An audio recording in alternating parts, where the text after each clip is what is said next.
Justice! We want justice!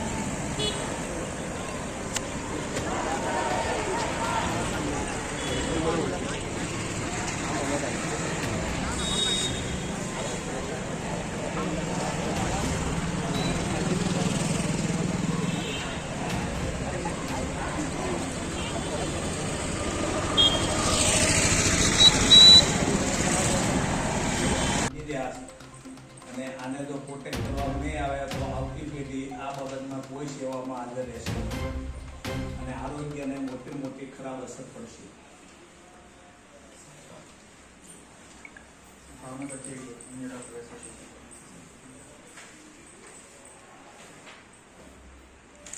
અને જ્યાં સુધી અમારી આ માંગણી સંતોષાય નહીં ત્યાં સુધી તમામ હોસ્પિટલો પ્રાઇવેટ, સરકારી, અર્ધ સરકારી, ટ્રસ્ટ હોસ્પિટલ, કોર્પોરેટ હોસ્પિટલ સંપૂર્ણ બંધ રાખી. આજે એની ટોકન સ્ટ્રાઇક જાહેર કરી છે. જો 3 દિવસની અંદર રિઝલ્ટ નહીં આવે તો અચોક્કસ મુદત સુધી સમગ્ર હિન્દુસ્તાનની આરોગ્ય સિસ્ટમ અમે સંપૂર્ણ બહિષ્કાર કરશું. અને તમામ એસોસિએશન આજે સાથે છે. Junior doctor, resident doctor, nursing staff, dental, homeopathic, ayurvedic અને આઈએમએ અમે આ સખત શબ્દોમાં વખોડી નાખીએ. નંબર 2, 5 વર્ષની સેન્ટ્રલ પ્રોટેક્શન એક્ટની અમે કેન્દ્ર સરકારમાં માંગણી કરી રહ્યા છે. એનો હજી અમલ થતો નથી. નહીંતર આવું નવું વાતાવરણ રહે તો ભવિષ્યમાં અમારે આરોગ્ય સેવા ઉપર મોટો ખતરો ઓળાશે. આપ શ્રી અમારો અવાજ ઉપર સુધી પહોંચાડો એ લાગણી.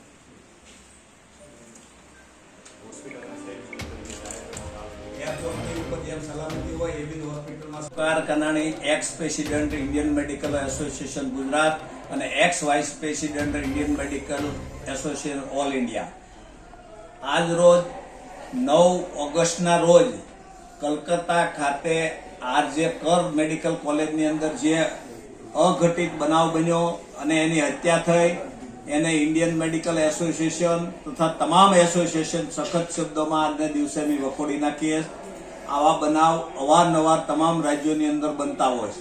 આ બનાવની હજી તપાસ ચાલુ છે. ત્યાં જ 2 દિવસ પહેલા ઉત્તરાખંડની અંદર એક નર્સિંગ ઉપર હેડ ઇન્જરી કરવામાં આવી ને એની ઉપર પણ રેપ કરવામાં આવ્યો. આવા જે બનાવ બની રહ્યા જે તે એની સ્થાનિક સરકારોના કોઈને કોઈ સગા ઇન્વોલ્વ હોય એવું માલુમ પડે છે. જ્યારે 9 તારીખે બનાવ બન્યો, 15 ઓગસ્ટના રોજ સમગ્ર હિન્દુસ્તાન સ્વતંત્ર દિવસની ઉજવણીની તૈયારી કરી રહ્યું હતું. લાલ કિલ્લા ઉપર લાલ જાજમ પથરાવી હતી. ત્યારે એ પુરાવાનો નાશ કરવા માટે એ મેડિકલ કોલેજની અંદર 200 જણાના ગુંડા ટોળાઓએ પુરાવો નાશ કરવાનું જે કૃત્ય કર્યું એને પણ અમે સખત શબ્દોમાં વખોડી નાખીએ. આ બનાવો ભવિષ્યમાં ના બને એના માટે સેન્ટ્રલી રીતે કાયદો બનાવવો જોઈએ એની માંગણી છેલ્લા 5 વર્ષથી અમે કરી રહ્યા પણ સરકારે સ્વીકારી નથી.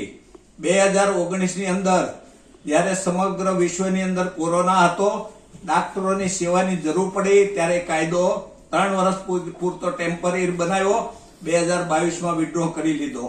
અમારી માંગણી છે કે આવો કાયદો કાયમ માટે બને અને આરોગ્ય ક્ષેત્રની અંદર કામ કરતા તમામનું રક્ષણ થાય એ જ અમારી માંગણી છે. આજે સમગ્ર ભાવનગર જિલ્લાના એલોપેથિક, હોમિયોપેથિક, આયુર્વેદિક, ડેન્ટલ, નર્સિંગ તમામનું પ્રતિનિધિ મંડળ માન્ય કલેક્ટર સાહેબને અમારો અવાજ રજૂ કરવા આવેદન પત્ર આપેલું છે અને આ આવેદનનો ચોક્કસ પડઘો કેન્દ્ર સરકાર સુધી પડે એવી લાગણી અને અમારી માંગણી છે. જય આઈએમએ.